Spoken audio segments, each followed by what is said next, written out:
আসসালামু আলাইকুম ও রহমতুল্লাহি ওয়া বারাকাতুহু। আমরা এই সমাজে অনেক বড়লোক আছি, অনেক ধনী মানুষ আছি, অনেক ধন সম্পদওয়ালা মানুষ আছি। আমরা কতটুকু সুখী এবং কতটুকু আমাদের সুখটাকে ফিল করতে পারি, আজকে জাস্ট আমি আপনাদেরকে একটা এক্সাম্পল দিব।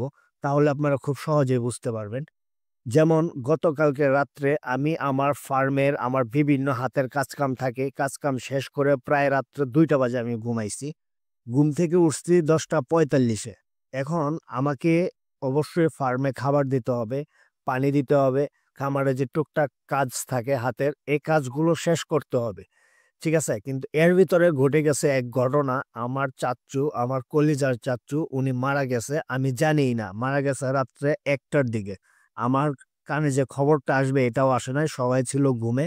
এখন আমার ফার্মটা হচ্ছে আমার বাসা থেকে প্রায় ১/২ কিলোমিটার দূরে। এখন আমি এইখান থেকে সকাল ১০টার কথা বলতেছি, হ্যাঁ? রাত্রে ১টা বাজে কিন্তু মারা গেছে। আর আমি ঘুম থেকে উঠছি ১০:৪৫-এ। এর ভিতরে যে আমাকে কেউ একটা ফোন দিবে বা আমার কাছে কেউ আসবে এই খবরটা পর্যন্ত আমাকে দেয় নাই। কেউ দেয় নাই।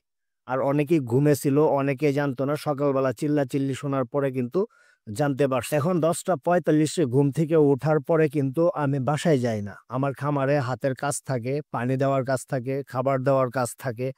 টুকটাক আরো হাতের কিছু কাজ আছে। এই কাজগুলো শেষ করে কিন্তু আমার যাইতে প্রায় ১২টা-১টার মতো বাজে বাসায়। তারপরে যায়া খাওয়া-দাওয়া করি। এখন আমি ঘুম থেকে উঠলাম ১০:৪৫-এ আর উনার জানাজার হচ্ছে ১১টার দিকে। তার মানে হাতে সময় আছে আমার ১৫ মিনিট। এখন এই ১৫ মিনিট আমার ১/২ কিলো রাস্তা হেঁটে যাওয়া কি সম্ভব? যায়া গোসল করতে হবে, তারপরে জানাজায় শরিক হতে হবে। আমার ভাগ্যে এতটুকু জুটলো না যে শেষবারের মতো আমি আমার চাচ্চুকে দেখবো। তো এইজন্যে বললাম আমরা কতটুকু সুখী।